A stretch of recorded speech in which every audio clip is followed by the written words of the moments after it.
Hi, I'm Dr. Matthew Norton, founder of People Plus Purpose, and your host on this episode of the Truth Behind Dentistry podcast. And today I am thrilled to be joined by Dr. Laura Brenner.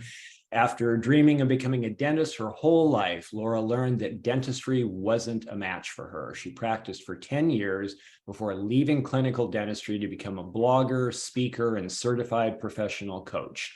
After her blog post, 10 Reasons Your Dentist Probably Hates You Too, I love that, went viral, she began connecting with dental professionals around the world who wanted more from their careers. This inspired her to create Lola B's Career Coaching to guide dental professionals in designing their careers on their terms so they can plan, create, and live joyful, balanced lives. Welcome to the podcast, Laura.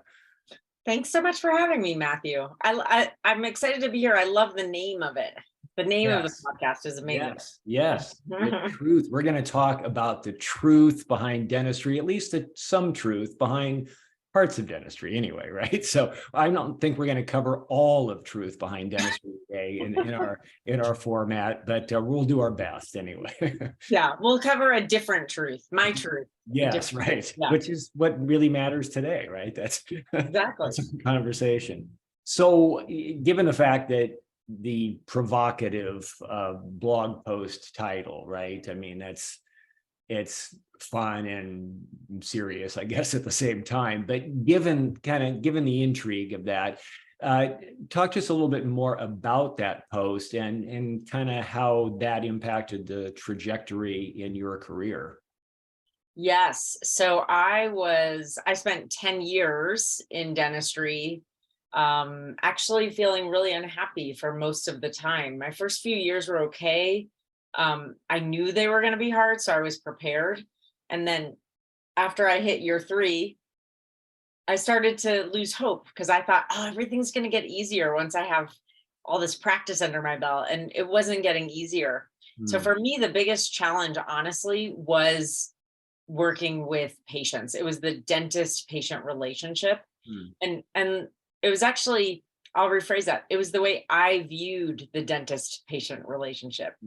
I was carrying way too much responsibility on my shoulders for my patient outcomes and experiences, which led to feeling totally burdened.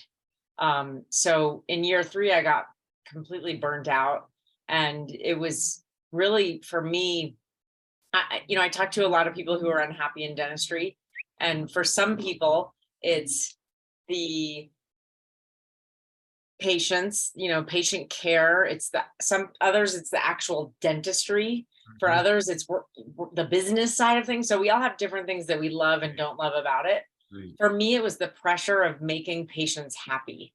So it just created such a burden for me that I felt like I had to leave dentistry. So what I didn't realize was I was really burnt out.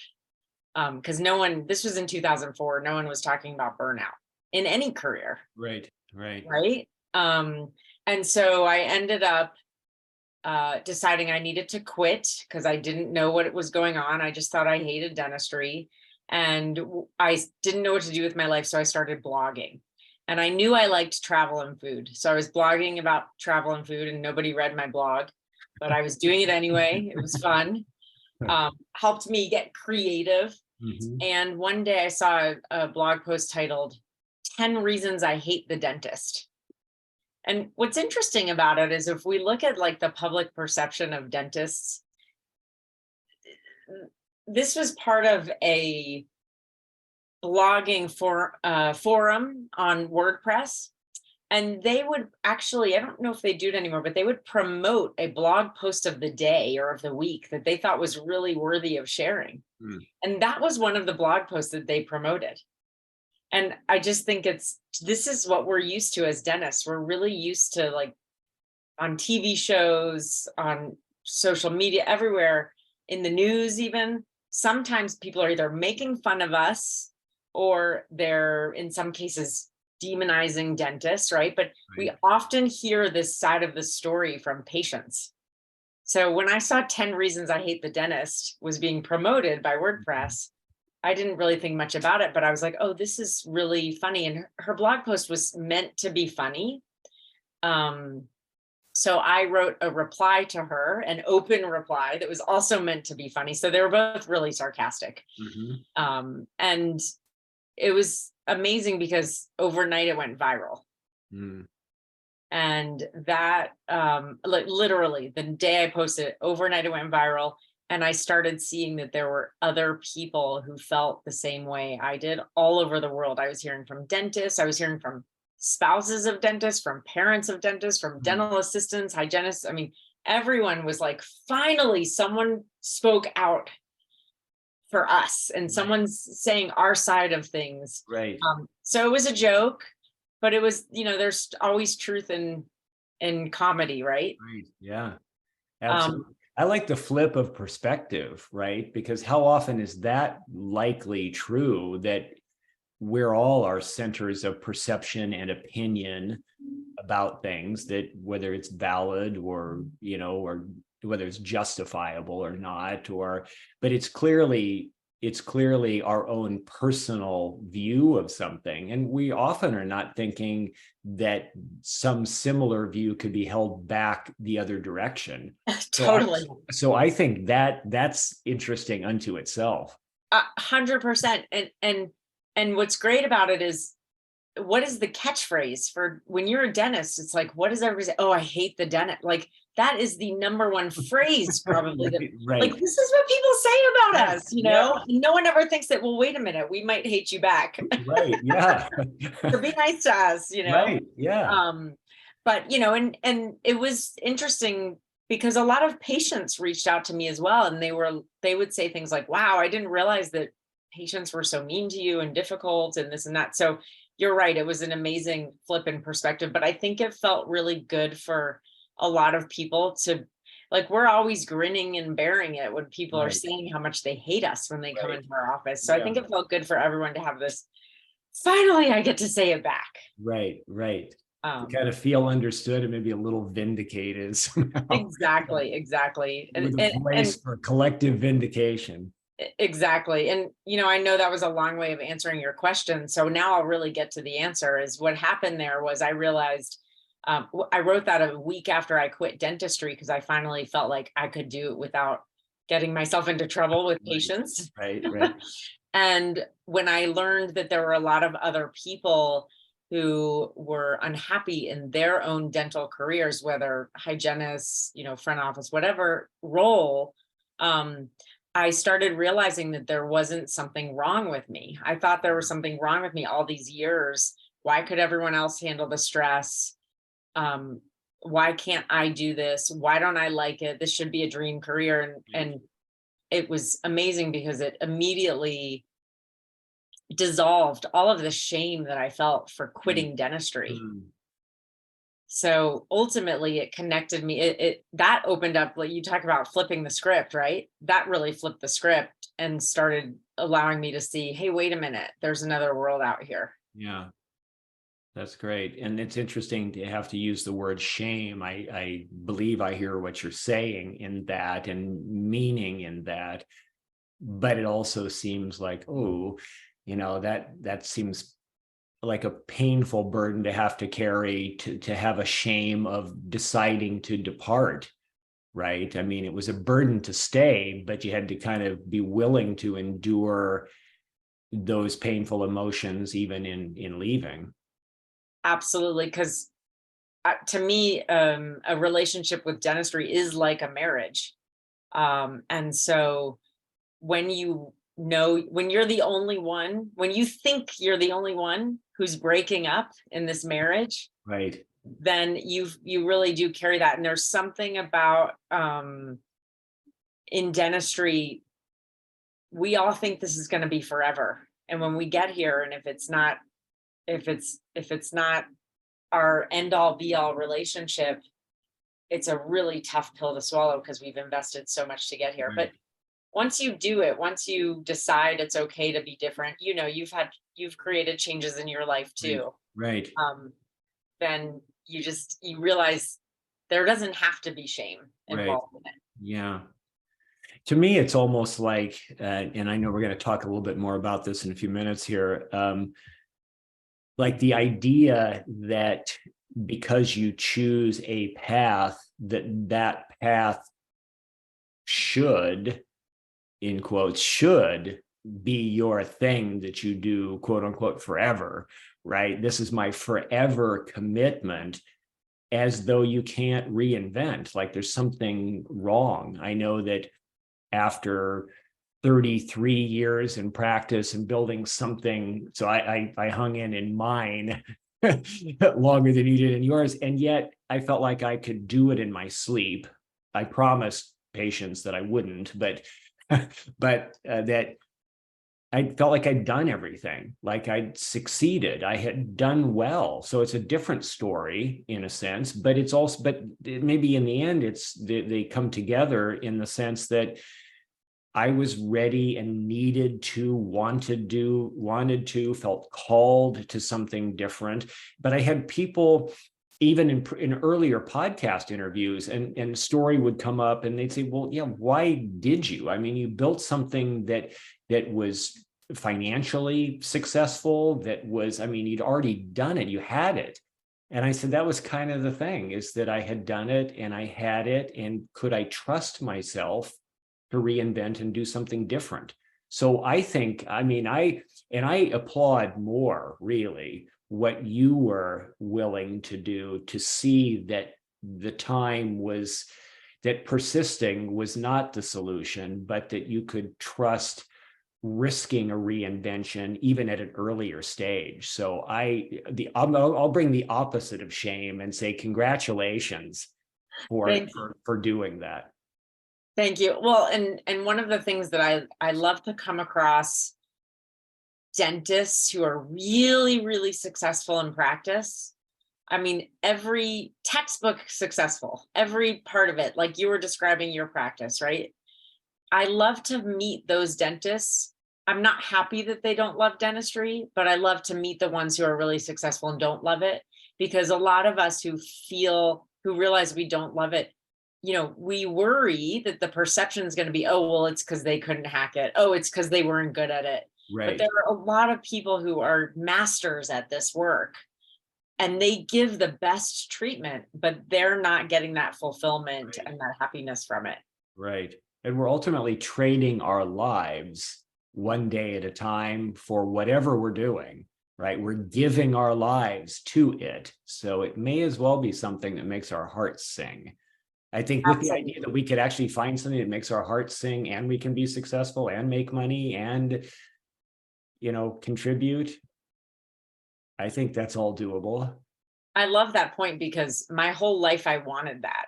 I mean, that's why we choose dentistry. I think a lot of us choose it because we think it's going to make our heart sing, and it does for a lot of people. Right. But so it's probably a little bit in our DNA to want that. But then for me, I always wanted it, but I wasn't sure if it was a realistic expectation. Right. And you know, I used to just say, I wish I could just tolerate my work. I don't need to love it. I wish I could just tolerate it. I know there's someone out there who's like, yes, I totally get that. But it's fun to see that you actually can, it can make your heart sing. Like, it is possible. You just have to keep searching for it and working towards it and finding that right fit. Right. Yeah. No, that's good. You have talked about perfectionism, people pleasing, lack of boundaries as things that contribute to burnout. So maybe talk to us a little bit about that. Yes. So I talked to more burnt out dentists than happy dentists, as you can imagine, right? So my world is very skewed. Like, in my world, everybody's burned out and hates dentistry, right? But that's only because of who I get to talk to. So I recognize that. But one common trait that I see, that I experience myself, is this people pleasing and perfectionism. And that goes back to that burden that I carried, that I mentioned earlier, that we carry. And it's that a lot of us, this is why we got into dentistry. We really, really care about other people and we want to help other people genuinely. But what happens is we think that we need to put them first in a way that it might sacrifice our own needs. And that is just not sustainable. So for people pleasers, it's like we don't want confrontation. So we're going to try to make sure we don't say anything that would even disappoint anyone. Right. We want to make everyone happy. So we're going to go above and beyond. And sometimes even if the solution we're presenting isn't best for the patient, it's feels most comfortable in that moment, but it's not always best. Sometimes like tough love or giving bad news is best for other people, right? Right. So, but we just don't like that. Right. So, and then because of that, we think, well, if I can just be more and more perfect, then I won't have these problems. I won't have to deal with people getting mad. I won't have to worry about lawsuits. The problem is we're just creating an unrealistic expectation. I mean, who's perfect? And then in dentistry, even when you are perfect, that's never a guarantee. I can think of so many times when something was, I did my best, but it was not looking so good. And, 10 years later, it's still doing fine. But you do the perfect procedure and a week later it falls out, right? Right. Yeah. So because you're not the only variable, right? You are not the only variable in the equation. And that's what we do. That's what creates our burnout, is that we are making ourselves the only variables, and we're just creating a no-win for ourselves. And then we end up carrying the weight of the world on our shoulders for everything. The people who can create that boundary, and when they have something go wrong in the office, they learn how to cope with it, compared to the people like me who would go home and worry about it for weeks or even through the night. Yeah. That is burnout. That takes a toll, and we can't sustain it for long. Right. Yeah. Yeah. Makes me think about when I was first starting and thinking that I didn't even have very many patients in the beginning, but I could have the majority that I took care of that day, and maybe all but one could be giving a favorable review. I'm doing better. Thank you. I appreciate what you're doing. And one would be suffering, struggling. And who did I think of? That one. That was the one I took home with me. Why did I, it's like, why? And I had a mentor at that time that says, the simple encouragement was just do the best you can do. And then you have to let it go, leave it, and move on to the next person, but also move on to that evening at home and the next day. And I did get better through all of that, but I carried it very heavily, certainly in the beginning. It was very burdensome for me as well. Yeah. And that's an interesting point too, because I think for some of us, a lot of us carry that in the beginning. Some of us are able to create that solution where we can let go of it. And then others, it just gets worse over the years. Yeah, that's the wrong. It's like, wait, this is the wrong trajectory. going down. Exactly. So how did you, to the degree that you found the way for overcoming your burnout, which is different maybe than some people would. So talk to us about the way you found to do that. Yes. Okay. So after lots of years of thinking about this and trying to figure out how do I explain this, I finally figured it out. And I divide burnout into two categories. There's burnout when you love what you do, and there's burnout when you hate what you do. And part of the way I've learned that is by burning myself out now in this work that I love doing. Right. Yeah. Remember that high achieving is still in me, and I want to keep working, right? Yeah, right. So what happens is, when I hated dentistry and no one was talking about burnout, years later, I looked, as we were starting to read about burnout and learn about it, I realized, oh my gosh, I have every sign and symptom of burnout I used to have. And so if you love what you do and you get burnt out, the typical treatments for burnout work. Things like going to the gym, doing yoga, meditating, eating healthy, taking care of yourself, getting support from other people, taking breaks, going on vacations. This is my favorite one because it's just was so visceral for me. Going on a vacation when you are burnt out and you love what you do, you come back feeling refreshed and ready to go. Right. When you're burnt out and you hate what you do, none of those treatments work. You go to yoga, you feel great for the hour you're in there. The minute you walk outside the door, you're in dread and worry again, right? Like taking breaks doesn't help. Right. Going on vacations, you actually feel worse coming back and even question, maybe I shouldn't go on vacations because it makes me feel worse. Right. Yeah.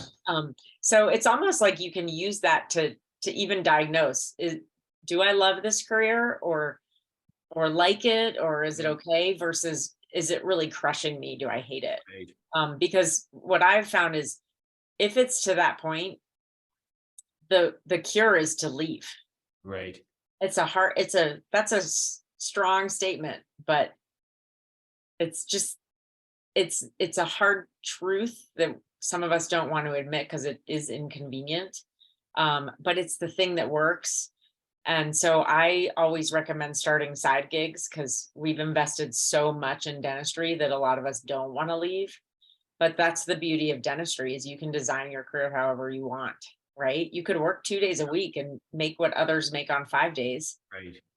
And then do something on the side those other days. And eventually maybe you can build that up into something. But everybody I know who has created that kind of model in their lives, they become a little bit happier or a lot happier in their dentistry because it's not their whole world anymore. So my perfect treatment, which sometimes I would even say is a cure for burnout, Right. in dentistry, at least for the people who don't like it, is to start a side gig. Mm. And in the process, do you find that there are people who see that to be sufficient and say, this gives me a counterbalance, gives me something else to where I'm not completely immersed in my daily dental gig, and then for other people, it just starts to then get clearer that the side gig leads them out the side door, and they really, now it's like it's clear I'm not going back. Is that how much of that? How are you finding this going? Yeah, that's exactly what I see. Both of those. I don't know if I can pick a percentage. You know, again, my pool of dentists that I talk to is a little biased, so I'd say probably more of them get the clarity that they want to change. But I know lots who aren't my clients, people who we all see every day starting these other businesses that are oftentimes dental related businesses. Right. They're so much happier just doing a few days a week, maybe even a few days a month in practice, and it works for them. Those just aren't usually my clients. Right. Yeah. But sometimes they are. What do you find? So maybe you could talk a little bit about, as we kind of head into the home stretch here, about what some of these side gig options for those people who are listening going, side gigs, huh? Okay, what would that be? What does that entail? Just for examples. And then also, what does that mean for dentists who are thinking, I'm not sure that I want to completely depart, but what could reinvention look like for me? What are some examples or ideas for reinventing that you're kind of helping guide people into, that makes it kind of a one size doesn't fit everybody approach? Right. Well, so I love that question because there's always the kind of low hanging fruit of what can dentists do besides practice dentistry. And, perfect side gigs and really popular ones lately are, working for an insurance company 1 day a week, doing chart review, case x-ray review, and approving or denying cases, right? That's one that it's just low hanging fruit. Teaching in a dental school or a hygiene school, low hanging fruit. But I love this question because dentistry is hard. Most people can't do what we can do. And if we can do this, we can do anything. So I love pointing out that, did you know that there was I don't think I think he's retired, but there was an NFL referee who used to be a dentist. I tried to contact him, but he's not anywhere online that I could reach out to him. But interesting. I found an article about a guy who quit dentistry to become a Cirque du Soleil clown. So I love pointing out, those ones, but some of the people that either are my friends or clients, one of my clients is becoming a health coach. Another one, we've really helped her from nothing build up this team building workshop that's based around those wine and painting places that you can go and drink and paint on a canvas and take it home. She's created team building workshops where she's able to give CE credits. Nice. For dental offices to go do that with her. Nice. Right? So, others like to just go down the insurance route. One of my clients, she did the 1 day a week consulting, and then they offered her a director position at an insurance company. And she just found she was so much happier getting outside of clinical. Right. So one of the cool things to do is if it can be entrepreneurial, it could be job, right? You get to pick. Right. And there's a lot of people wanting to go into tech now. There are a lot of dental jobs or jobs in dentistry that are non-clinical. You just have to really network your way in and make those relationships, because they're hard to get, they're hard to find, but they are there. And really, it's just about tapping into the fact that if we've done this, we can do anything. Right. And just really breaking it down into small, doable steps. Otherwise, the whole process gets so overwhelming. So I like to point out the weirdest things that dentists do. This is where I was going with this. There are so many opportunities in dentistry to create businesses and products. And so why not tap into your community where you already have relationships, right, and people know and trust you. Right. So that's what a lot of people are doing. And it's great because you then provide something that people in our community need. Right. And it could at least be the next step. Maybe it's not the forever step either, right? Maybe Cirque du Soleil, you're having a hard time finding the dental Cirque du Soleil connection. Doesn't look like a seamless integration there, but you can start with something that could lead you further, but at least it's a transition. I think this is so important. And I'm just trusting that there's people listening, watching us that will think, God, I have felt like a victim. I have felt so stuck. I feel like because I think one of the first steps is being honest with yourself, right? I mean, from your experience, like, can I actually be honest enough with myself to conclude that this is my condition right now? That, because I think you can dance around things for a long time. I mean, people do that in personal relationships, and they're not finding the way through in their marriage, but they're not leaving.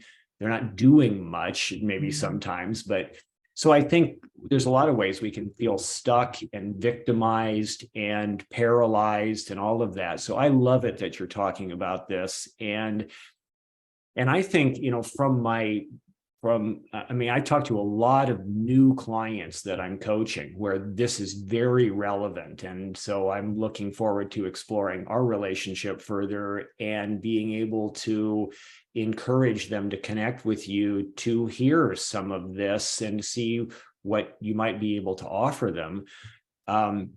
And then I also think about the assessments that I do, right? And things that can reveal about better fits, like where are people's strengths? Where are their values and their sources of inspiration, right? And most of that can be found in dentistry, but they may be struggling to find how that's going to fit.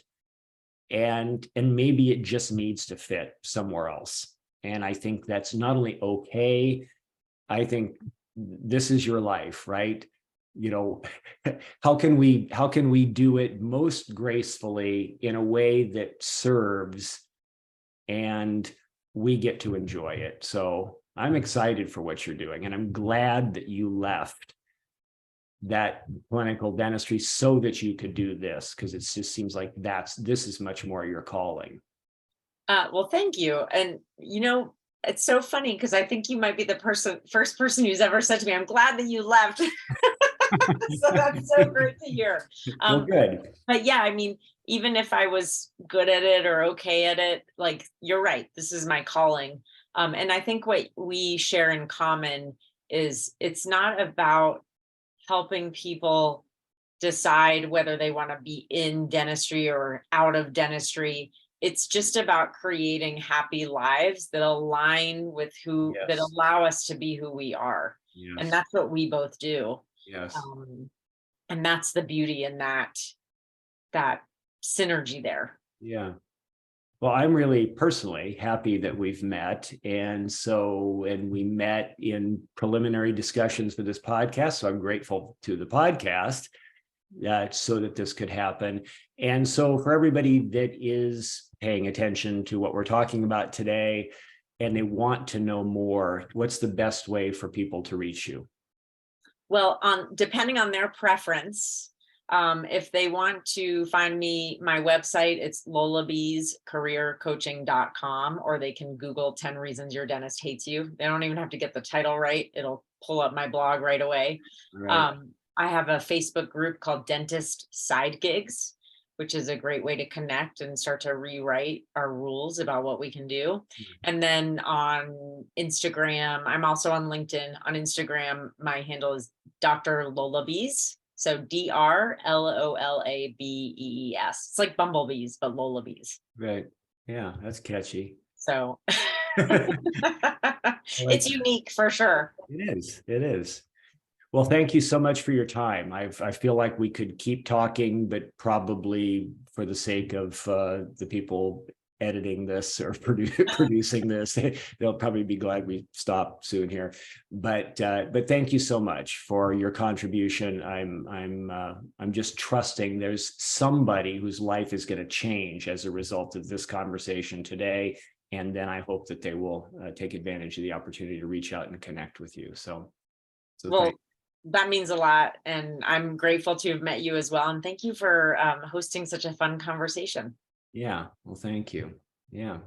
Well, so for everybody watching, this is Dr. Matthew Norton of People Plus Purpose, and I have been with Dr. Laura Brenner of Lolabees. And thank you for watching, and we look forward to seeing you on the next episode. Bye. Bye.